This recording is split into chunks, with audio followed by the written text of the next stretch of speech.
Hai semua, selamat bertemu kembali dalam kelas biologi tingkatan 4. Hari ini kita akan fokus kepada dua jenis sebatian organik. Terlebih dahulu, kita lihat dulu topik yang pertama iaitu 4.3 protein. Pada akhir pembelajaran, cikgu harap pelajar dapat menyenaraikan unsur yang terdapat dalam protein. Kedua, dapat mengkonsepsikan pembentukan dan penguraian dipeptida dan polipeptida. Yang ketiga, menulis persamaan perkataan bagi pembentukan dan penguraian dipeptida. Dan akhir sekali, dapat mewajarkan kepentingan protein dalam sel. Kita lihat dulu apakah unsur yang terdapat dalam protein. Unsur yang terdapat dalam protein ialah karbon, hidrogen, oksigen dan nitrogen. Memandangkan protein mengandungi unsur karbon, maka protein merupakan sebatian organik. Selain daripada itu, kebanyakan protein juga mengandungi unsur sulfur dan fosforus. Jadi, apakah sumber protein? Sumber protein adalah ikan, daging, kekacang dan juga produk tenusuk. Semua protein terdiri daripada satu atau lebih polimer yang dikenali sebagai polipeptida. Ingat lagi ke apa yang dimaksudkan dengan polimer? Polimer merujuk kepada makromolekul yang panjang. Okey, maksudnya polipeptida merupakan molekul yang panjang yang terdiri daripada monomer. Monomer yang membina polipeptida ialah asid amino. Lihat gambar yang ditunjukkan.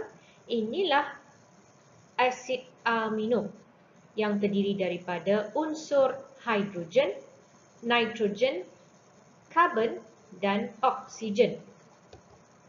Jadi, asid amino ini akan bergabung untuk membentuk molekul yang panjang yang kita sebut sebagai polipeptida. Suatu polipeptida boleh terdiri daripada 50 hingga beribu-ribu molekul asid amino. Maksudnya, polipeptida sememangnya rantai yang sangat panjang. Setiap asid amino yang terangkai bersama adalah melalui proses kondensasi.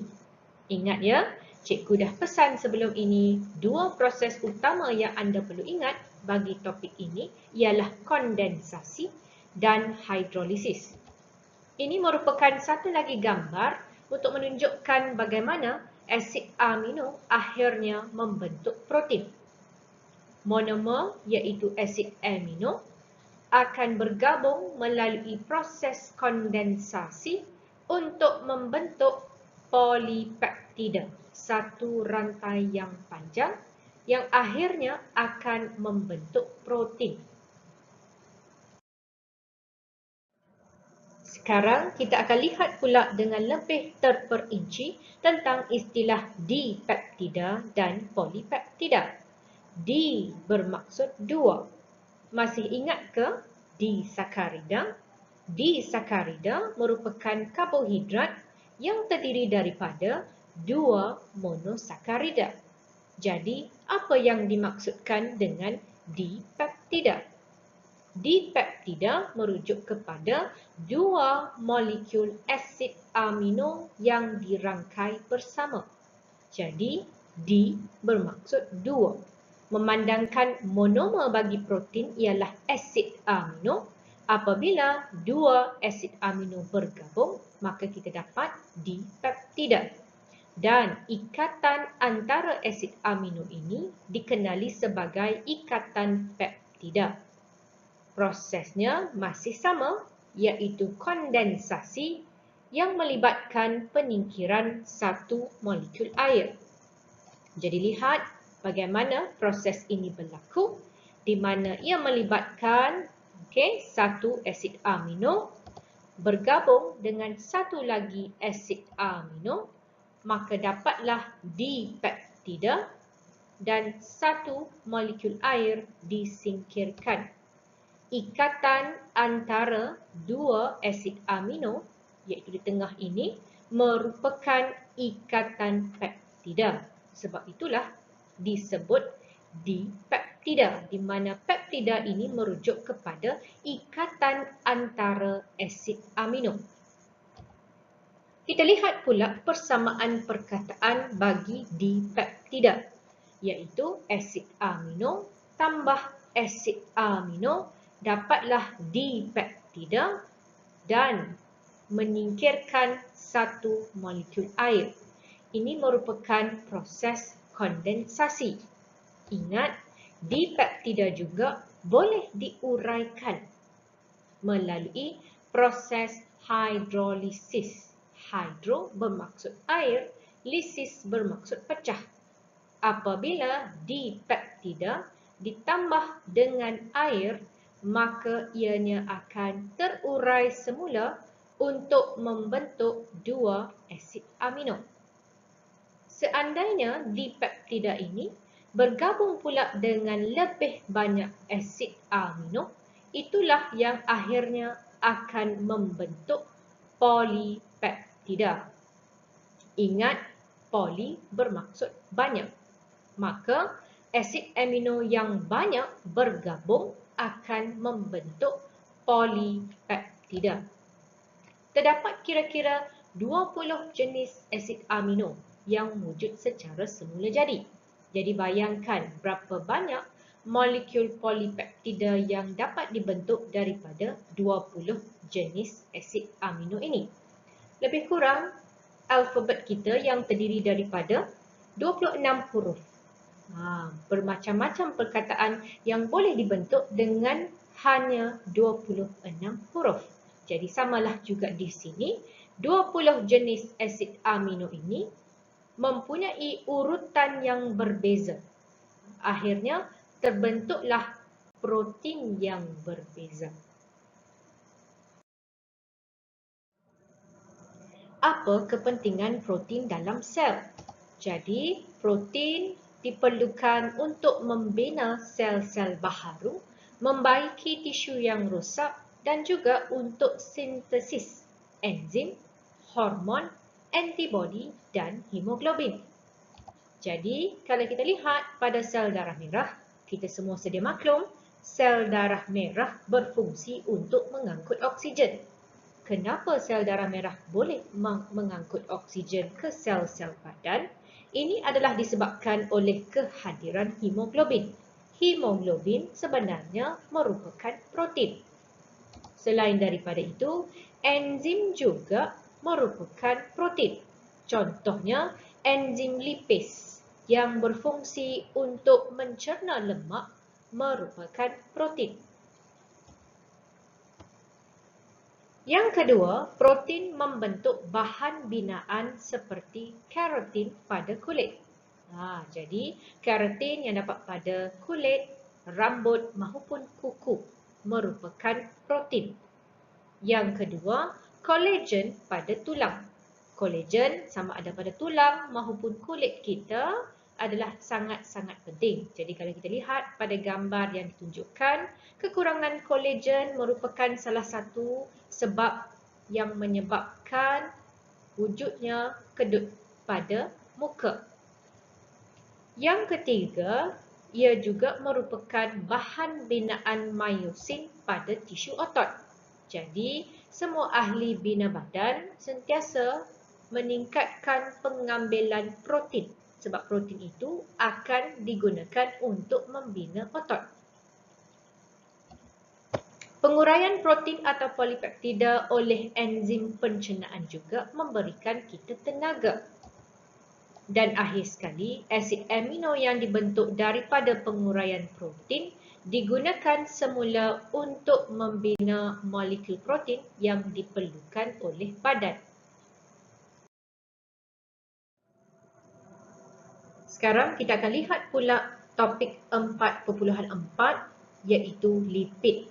Pada akhir pembelajaran, cikgu harap pelajar dapat menyenaraikan unsur dalam lipid, menjelaskan jenis lipid yang utama, memerihalkan pembentukan dan penguraian trigliserida, menulis dan menerangkan persamaan perkataan bagi pembentukan dan penguraian trigliserida, dan akhir sekali mewajarkan kepentingan lipid dalam sel dan organisma multisel. Apa itu lipid? Lipid merupakan sebatian hidrofobik. Ingat lagi ke apa yang dimaksudkan dengan hidrofobik? Hydro bermaksud air, manakala fobik datang daripada istilah fobia. Jadi, lipid merupakan sebatian yang tidak larut dalam air. Lipid wujud secara semula jadi di dalam tisu tumbuhan dan haiwan. Apakah unsur-unsur yang terdapat dalam lipid? Unsur-unsur yang terdapat dalam lipid adalah sama seperti karbohidrat, iaitu karbon, hidrogen dan oksigen. Tetapi ingat, nisbah atom hidrogen kepada atom oksigen adalah jauh lebih tinggi. Memandangkan lipid merupakan sebatian hidrofobik, sebagaimana yang cikgu cerita sebelum ini, lipid tidak larut dalam air. Sebaliknya, lipid larut dalam larutan organik lain, misalnya alkohol, ether dan kloroform. Jadi, apakah jenis-jenis lipid yang anda perlu tahu? Kita akan belajar dengan lebih terperinci tentang lemak, lilin, fosfolipid dan steroid.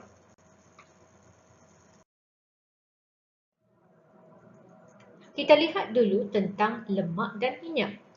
Lemak dan minyak ialah trigliserida, iaitu sejenis ester yang terbentuk melalui proses kondensasi yang melibatkan satu molekul gliserol dengan 3 molekul asid lemak. Lihat gambar yang ditunjukkan.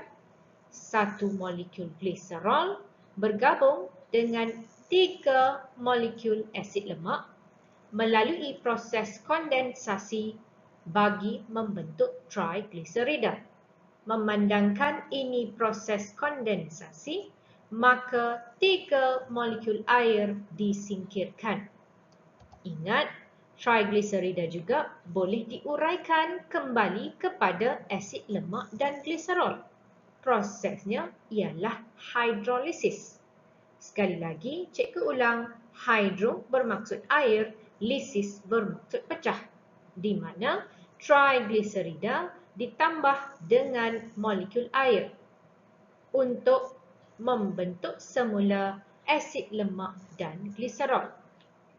Untuk pengetahuan semua, gliserol iaitu ol merupakan sejenis alkohol 3 karbon yang mengandungi 3 kumpulan hidroksil. Adakah lemak dan minyak merupakan bahan yang sama? Apa perbezaan antara kedua-dua bahan ini? Kedua-dua lemak dan minyak terdiri daripada unsur karbon, hidrogen dan oksigen. Memandangkan lemak dan minyak merupakan trigliserida, maka ianya terdiri daripada gliserol dan asid lemak. Kedua-duanya juga merupakan molekul tidak berkutub ataupun hidrofobik, iaitu tidak larut dalam air. Apa pula perbezaan antara kedua-dua bahan ini? Lihat gambar yang ditunjukkan. Perbezaannya, satu adalah dari sumber di mana kita boleh memperoleh lemak tepu dan juga lemak tak tepu. Yang keduanya ialah dari segi strukturnya. Jom kita lihat dengan lebih terperinci perbezaan antara lemak tepu dengan lemak tak tepu. Apa perbezaan antara lemak tepu dengan lemak tak tepu ataupun minyak. Walaupun kedua-dua lemak tepu dan lemak tak tepu terdiri daripada gliserol dan asid lemak, perbezaannya adalah pada asid lemaknya. Asid lemak bagi lemak tepu hanya mempunyai ikatan tunggal antara karbon. Lihat gambar di bawah ini. Lihat ikatan antara atom-atom karbon. Kesemuanya merupakan ikatan tunggal. Tetapi untuk lemak tak tepu, asid lemaknya mempunyai sekurang-kurangnya satu ikatan ganda dua. Sebagaimana yang ditunjukkan dalam gambar. Oleh kerana lemak tepu hanya mempunyai ikatan tunggal, maka atom-atom karbon tidak mampu untuk membentuk ikatan dengan atom hidrogen tambahan.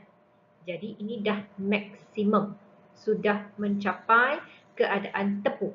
Tetapi lemak tak tepu disebabkan oleh kehadiran ikatan ganda dua. Jika ikatan ini diuraikan, maka atom karbon masih lagi boleh membentuk ikatan dengan atom hidrogen tambahan. Sebab itu disebut sebagai tidak tepu. Belum lagi mencapai had maksimum. Lemak tepu didapati dalam bentuk pepejal pada suhu bilik, manakala lemak tak tepu didapati dalam bentuk cecair pada suhu bilik. Sebagaimana yang cikgu dah cerita sebelum ini, lemak tepu kebiasaannya dari sumber haiwan. Contohnya mentega dan lemak haiwan. Tapi ingat, ada juga pengecualiannya. Contohnya santan daripada buah kelapa merupakan lemak tepu. Bagi lemak tak tepu pula, kebiasaannya sumber bagi lemak tak tepu ialah daripada sumber tumbuhan seperti minyak zaitun ataupun minyak jagung. Tetapi masih ada pengecualian, contohnya minyak ikan merupakan lemak tak tepu. Sekarang kita lihat pula jenis-jenis lipid yang lain, iaitu lilin, fosfolipid dan steroid. Lilin mengandungi satu molekul alkohol yang bergabung dengan satu molekul asid lemak dan bersifat kalis air. Jadi, contoh lilin adalah beeswax ataupun yang kita sebut sebagai lilin lebah yang dihasilkan secara semula jadi dalam sarang lebah madu. Jadi kadang-kadang yang ini digunakan untuk menghasilkan lilin ataupun juga dimasukkan dalam kosmetik. Yang kedua ialah fosfolipid. Jadi cikgu rasa anda semua masih ingat lagi, fosfolipid merupakan komponen utama dalam membran plasma, di mana ia ada kepala dia yang hidrofilik dan ekornya yang hidrofobik. Fosfolipid terdiri daripada satu molekul gliserol yang bergabung dengan dua molekul asid lemak dan satu kumpulan fosfat. Sebab tu namanya fosfolipid, disebabkan oleh kehadiran fosfat. Yang ketiga ialah sebahagian steroid yang merupakan sebahagian lipid yang tidak mengandungi asid lemak. Contoh steroid ialah kolesterol dan hormon-hormon seks seperti testosteron, estrogen dan progesteron. Adakah lipid penting bagi sel? Ya, sudah tentu lipid juga penting dalam sel. Contohnya, kolesterol penting bagi mensintesis hormon steroid. Masih ingat ke contoh hormon steroid?